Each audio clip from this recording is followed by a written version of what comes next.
दोस्तों स्वागत है आपका एक और इंफॉर्मेटिव वीडियो में। आज के इस वीडियो में हम डिस्कस करने वाले हैं फॉर्म 15G और फॉर्म 15H के बारे में।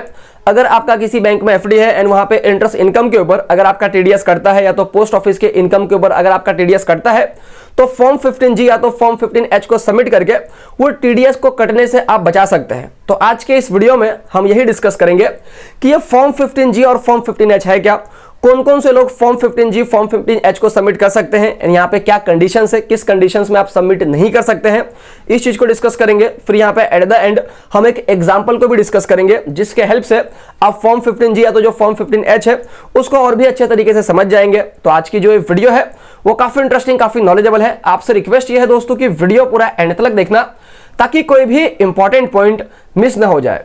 तो यहां पे हम सबसे पहले ये डिस्कस कर लेते हैं कि ये फॉर्म 15G या तो जो फॉर्म 15H है वो है क्या। तो फॉर्म 15G और जो H है वो एक सेल्फ डिक्लेरेशन फॉर्म है जहां से आपका इनकम आता है। फॉर एग्जांपल बैंक के एफडी के ऊपर आपका इनकम आता है, या तो पोस्ट ऑफिस के एफडी के ऊपर आपका इनकम आता है, या तो आपने कोई कॉर्पोरेट डिपॉजिट किया है तो वहां से आपका इनकम आता है, या तो अगर आपने अपना घर भाड़े पे दिया है तो जो आपका किराएदार है वो आपको जो भाड़ा दे रहा है तो वहां से भी इनकम आता है। तो एक लिमिट के बाद में आपका किराएदार भी टीडीएस वगैरह काट सकता है। तो जहां से भी आपका इनकम इस तरीके का आता है एंड यहाँ पे अगर आपका जो इनकम है, साल का जो इनकम है वो बेसिक एग्जम्पशन लिमिट से कम है। बेसिक एग्जम्पशन लिमिट डिफरेंट लोगों के लिए डिफरेंट हो सकता है। फॉर एग्जांपल जो नॉन सीनियर सिटीजन है उनके लिए जो बेसिक एग्जम्पशन लिमिट है वो है 2.5 लाख रुपए तक का, और जो सीनियर सिटीजन है उनके लिए बेसिक एग्जम्पशन जो लिमिट है वो है 3 लाख रुपए तक का।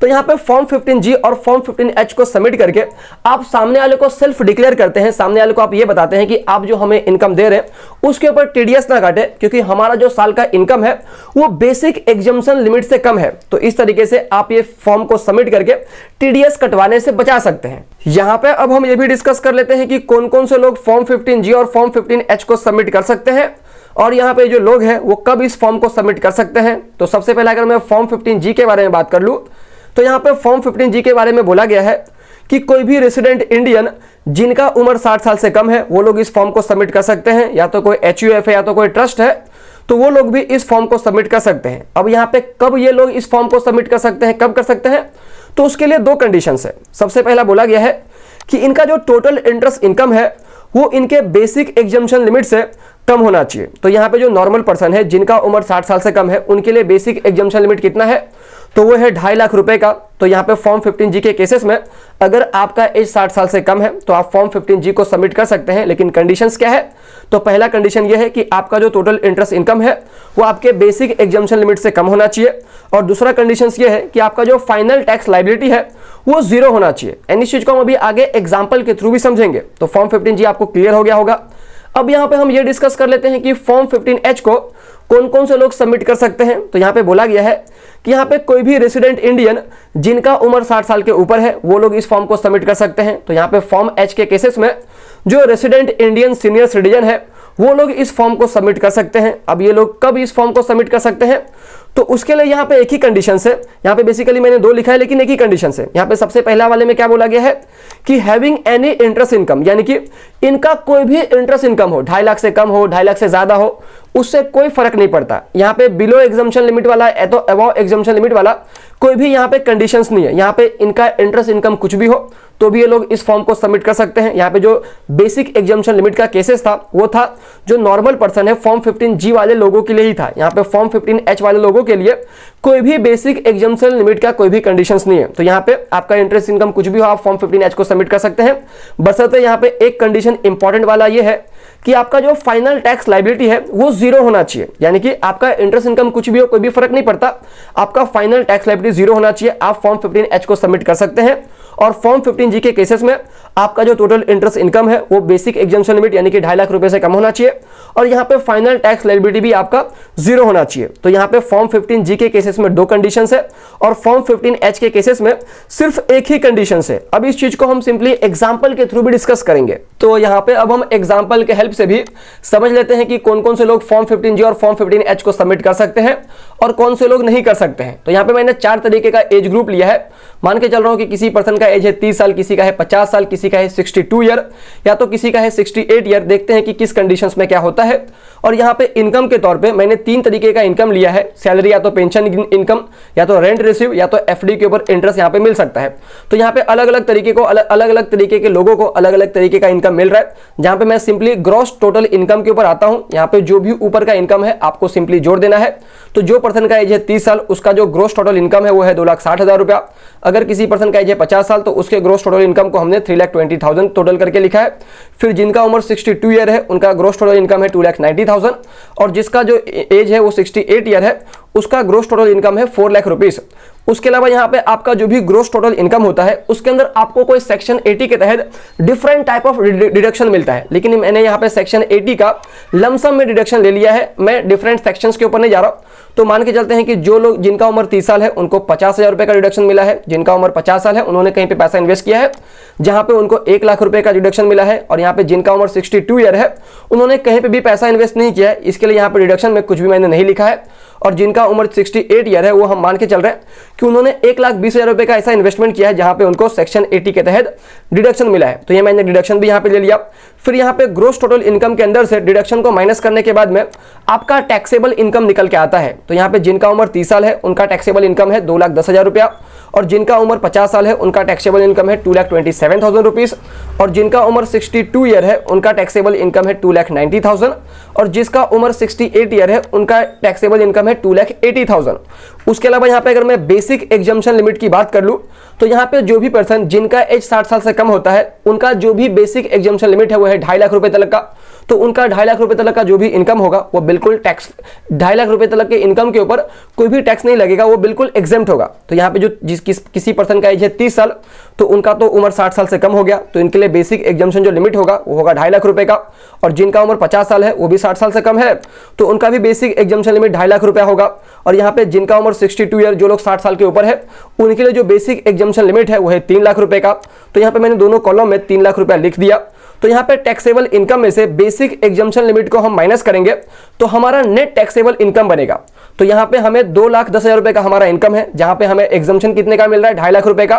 तो यहाँ पे हमारा टैक्सेबल इनकम तो जीरो हो जाएगा, क्योंकि यहाँ पे आपका -40,000 होगा, जिसका मतलब हुआ कि आपको कोई भी टैक्स वगैरह उस इनकम के ऊपर पे नहीं करना है, आपका टैक्सेबल इनकम जीरो है। फिर यहाँ पे आपका टैक्सेबल इनकम था 2,27,000 रुपीज, और आपको डिडक्शन एग्जम्पशन जो मिल रहा है वो 2.5 लाख रुपए का मिल रहा है। तो यहाँ पे भी आपका टैक्सेबल इनकम जीरो हो जाएगा। इसी तरीके से आपका टैक्सेबल इनकम 2,90,000 रुपया था, जिसका उम्र 62 ईयर है उनके केसेस में, और यहाँ पे आपको 3 लाख का डिडक्शन मिल रहा है। तो यहाँ पे भी आपका टैक्सेबल इनकम नील होगा। और यहाँ पे जिनका उम्र 68 ईयर है, उनका जो टैक्सेबल इनकम है वो है 2,80,000, और इनको भी यहाँ पे 3 लाख का डिडक्शन मिल रहा है, तो इनका भी टैक्सेबल इनकम यहाँ पे नील हो जाएगा। तो यहाँ पे आपने देख लिया सबका टैक्सेबल इनकम नील है। अब यहाँ पे क्वेश्चन आता है कि यहाँ पे कौन कौन से लोग एलिजिबल है फॉर्म 15G के लिए और फॉर्म 15H के लिए। तो यहाँ पे जिनका उम्र 30 साल है, उस केसेस में हमें 2 कंडीशन चेक करना है। हमने देखा था कि जो पर्सन का एज 60 साल से कम है, वो लोग फॉर्म 15G को सबमिट करेंगे। कब करेंगे? 2 कंडीशन है। सबसे पहला, इनका जो इंटरेस्ट इनकम है वो 2.5 लाख रुपए से कम होना चाहिए। तो यहाँ पे जो 30 साल का उम्र का बंदा है, उसका इंटरेस्ट इनकम सिर्फ 80,000 रुपया है, तो वो 2.5 लाख रुपए से कम है, तो इन्होंने पहला कंडीशन को पार कर लिया है। और दूसरा जो कंडीशन है वो ये है कि इनका जो नेट टैक्स लायबिलिटी है वो जीरो होना चाहिए। तो यहाँ पे इनका जो टैक्सेबल इनकम है वो जीरो है, तो उनका टैक्स लायबिलिटी भी जीरो होगा। तो इसके लिए ये जो पर्सन है वो फॉर्म 15G को सबमिट करेंगे। तो ये फॉर्म 15G को इजीली सबमिट कर सकते हैं। फिर यहाँ पे अगर मैं बात कर लूँ किसी पर्सन का एज है 50 साल, तो वो इस फॉर्म 15G को सबमिट कर सकते हैं कि नहीं कर सकते हैं। तो यहाँ पे भी हमें 2 कंडीशन चेक करना है। क्या कंडीशन है? सबसे पहला, आपका जो इंटरेस्ट इनकम है वो बेसिक एग्जम्पशन लिमिट से यानी कि 2.5 लाख रुपए से कम होना चाहिए। तो जो जिसका उम्र 50 साल है, उस केसेस में इनको एफडी का इंटरेस्ट कितना मिला है? तो वो मिला है 2,60,000 रुपया। तो यहाँ पे इनका बेसिक एग्जम्पशन लिमिट कितना था?